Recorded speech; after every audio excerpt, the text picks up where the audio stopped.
Hey everybody, how you doing? Mark here, sitting in my kitchen ready to make yet another dinner tonight. And tonight's dinner is actually really quite easy. And this is actually something that almost didn't come to being because my dad, back when I was little, I was like 11 years old, something like that. My mom was in the hospital for a week giving birth to my little brother. And my dad made this dish for my older brother and I to eat. And my dad is not that good of a cook, okay? And in fact, I think this is like one of the only dishes he knows how to make. I think the only other things we ate that whole week were literally like hamburgers or something like that. But tonight we are going to make a good recipe, and that is called S.O.S. Now, some people will actually say what the S.O.S. stands for differently, okay?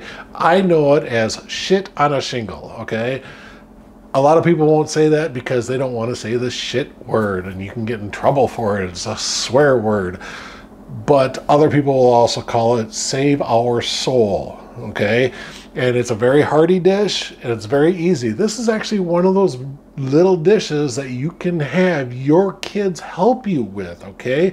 There's a lot of little things that can be done by little people, and then as they grow up, you can get them, doing other things like operating the stove, breaking up the hamburger in the pan and stuff like that. There's no cutting involved in this one, so we don't have to worry about knives. You can have them open the can and just all this other stuff, okay? So yes, let's just get into it. Let's just get into it. Right off the bat, I got a 1 pound of ground beef. This is an 80-20 mix. You can use whatever you like. If you like a 90-10 or 70-30 or whatever, use what you like. That's what we like. I got 2 tablespoons of butter. I got 3 tablespoons of flour. I have 1 small can of evaporated milk. I have 1 cup of water and 1 packet of a low sodium beef broth. You do not have to use a low sodium beef broth. You can use something that's already pre-made, liquefied in a carton. But this is what we use for our low sodium diet. I do have salt and pepper just for seasoning at the end, so if you feel you need a little more salt, you can sprinkle it on. Same with the pepper. If you want it a little spicier, get that pepper flavor, put some in right when you serve it. Then, of course, we have bread here that we will toast off, depending on how many people are eating. Depends on how many pieces you need to toast. So yeah, guys, that's it. That's a very short list. Nothing to cut up. No onions, no peppers, no mushrooms, no nothing like that, okay? And it's a real simple process. All we're going to do is brown off the hamburger. Once we have the hamburger brown and you're not seeing any more pink in the pan, we're going to make a roux using the butter and the flour, okay? We're going to melt the butter down, add the flour, stir it in, cook it for maybe up to 10 minutes, okay? You want to get a brown roux out of this, not a blonde roux. So we're going to cook it for a little while. And then we're going to add the evaporated milk, the water with the beef broth, and make kind of almost like a little gravy to it, okay? Then you add the hamburger back into that gravy mix and just stir it around, toast off your bread, and serve it. That's really what we're going to do. So let's get into it. Poor Missy is deflated under the floor. She's completely melted. Okay, so the first thing we need to do is get our pan over a medium-high heat, maybe around a 7, 8, something like that. And get our hamburger into the pan. Okay, then we just take a spatula here, start breaking that meat apart. And again, get one of your kids to be doing this. If they're getting to be like 10, 11, 12, let them do this, okay? You just need to be right there kind of keeping an eye on them. That's all you got to do. You could be working on something else while they're mashing up the hamburger. Now, I'm going to try to actually break this up into as small pieces as I can get it. So that's what I'm going to do here. Just break it up as much as I can. All right, yeah, that's looking pretty good already.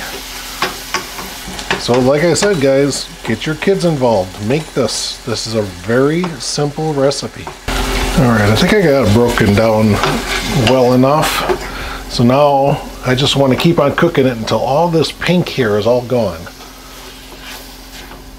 All right, while my hamburger is still browning in the pan, I'm going to open up the can of evaporated milk. And again, have your kids help with this. Let them operate the can opener. Let them turn the little knob. Okay, so that's open and ready to go. All right, as you can see, all the meat has browned off. I'm not seeing any pink in there, and that's what I've been waiting for. So we're gonna take this now, and we're gonna just drain it into a little colander, a little sieve, whatever you wanna call it. Drain off most of that fat.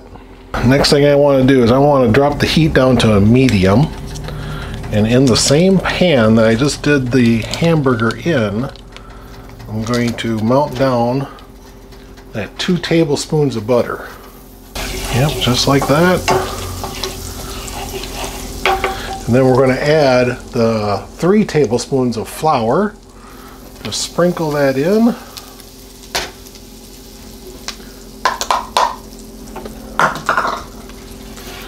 And then stir it into that butter and any leftover beef fat that's in there.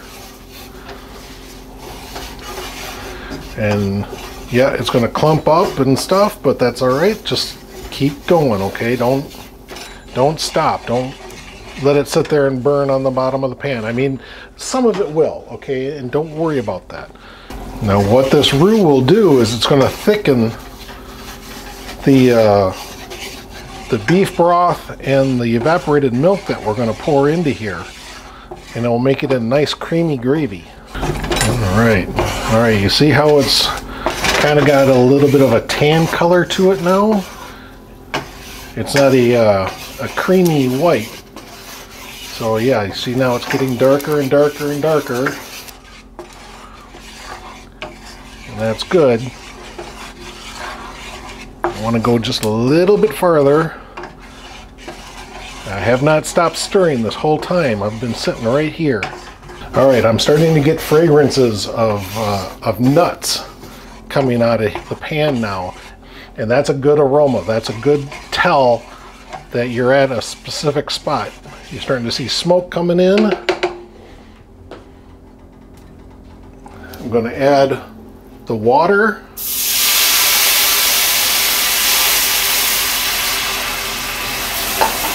I want to get that kind of stirred in.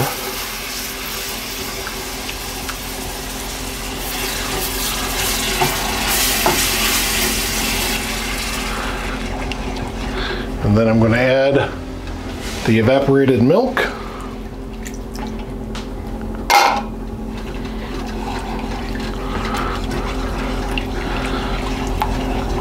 And we'll just keep on stirring it. All these little lumps that you see in there are going to break down, okay? Try to use this as a deglazing too. All those little beef bits and stuff that were stuck to the bottom of the pot, kind of really scrub at them. Make sure that they're going to scrub off the bottom of the pan. All right, now the next thing I need to do is I need to add my beef broth packet here and get that stirred in.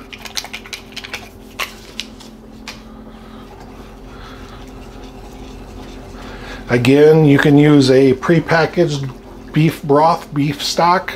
All right, now the final thing is to take that drained burger and put it right back in to the pot and just stir it into the gravy. We still have the burner set at medium heat. That smells so good. Okay, once we start seeing it to where we stop stirring and you're seeing it bubble, which means it's simmering, then we're pretty much done.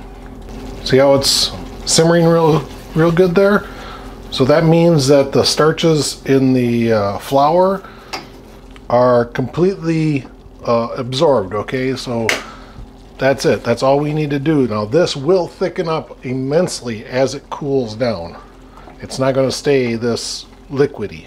When it comes to toasting your bread, again, have your kids do this. Have them put the bread into the toaster, and even little ones, okay? Help them push the little plungers down so they know how a toaster works. Very simple to do. Like I said, this is a great meal for kids to learn how to cook. There's no cutting involved, so you don't have to worry about them cutting their fingers. And it's simple. We're toasting bread right now, okay? They can learn how to do that. Let's go back over here. Okay, so literally that is it, guys. We got the sauce already done on the stove. We got the bread in the toaster toasting up. And again, that's one of the things that you can change. If you like a darker toast to your shit on a shingle, set your dial a little darker. If you like it a little lighter, turn it down a little bit, okay? I like eating my shit on a shingle on a plate, not in a bowl, but that's just me. You eat however you want. The salt and pepper. We are learning, because of our low sodium restrictions that we're trying to adhere to, we put these on the table and let people individually season their food on their own to their liking, okay? That way we're not trying to get everybody to like the same dish, because some people might go, oh, there's too much pepper in it, and other people will say, oh, it's too salty, and let them take care of it at the table. Okay guys, so here we go. We got our toast here. I went with a slightly lighter toasting than I would normally eat, but you just take your toast and make it almost like an open face sandwich. Just ladle a little bit of the meat and gravy right on, just like that. You don't need a lot. This is a very hearty meal. Very simple to do. All right guys, there you go. Shit on a shingle, or save our soul, or simply just call it S.O.S. It doesn't really matter. Any way you call this dish, it is good eating stuff. I tell you, this stuff is soul food. It really is.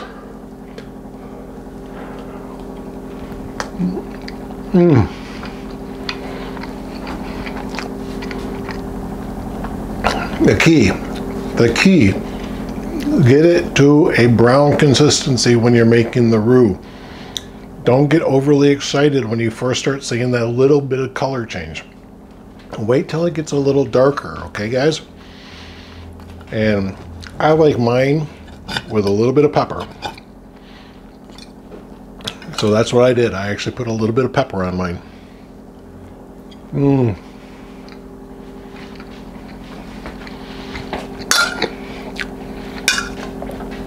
You know, Dad, I wish you would have made it this way when I was little. But I have to admit, it also brings back a fond memory of you actually cooking in the kitchen, because even though my dad was a cook in the Army, I almost never saw him cook at home. Maybe burgers and hot dogs and chicken on a grill or something like that, but I never really saw him cook in the kitchen. This is really good, guys.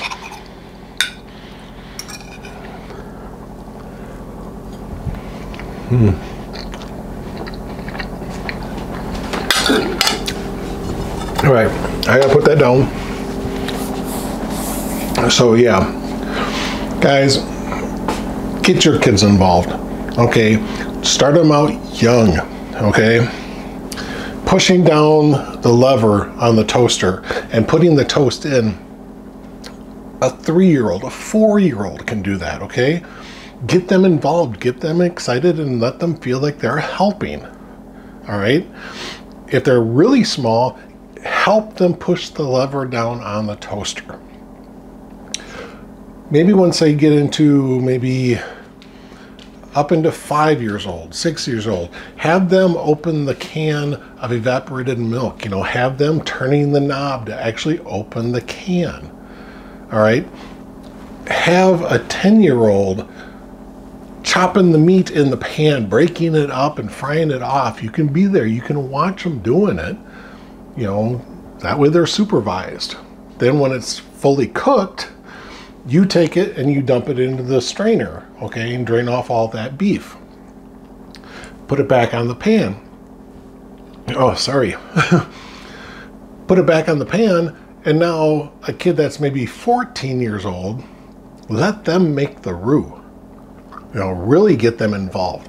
Have them melt the butter, get that melted, put in the flour, and cook it off until they think it's done, you know, and then again, go over there, look at it, and say, no, it still needs to go a little darker, you know, and keep on going.